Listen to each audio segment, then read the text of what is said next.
My name is Dara Gonzalez. I'm gonna demonstrate how to clean the ears on a cat.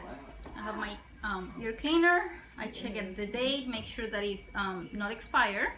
You're gonna put a liberal amount inside the ear. Whoop! Doesn't like that. You're gonna massage it. You're going to clean all the debris out.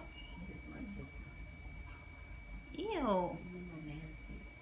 What's going on with you? He's an outside kitty. Aww, Ling Ling. You're such a good cat. Can you give me some drops? I forgot to grab them. And you take all the debris off.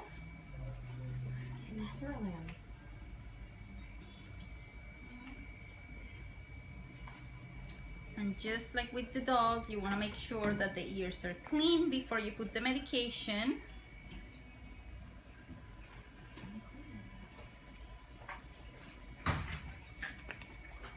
Very good, Ling Ling. You're such a good patient. And you want to put the medication all the way down so that it gets all the way at the bottom of the ear canal. Good kitty. It's okay. There you go. And you massage it.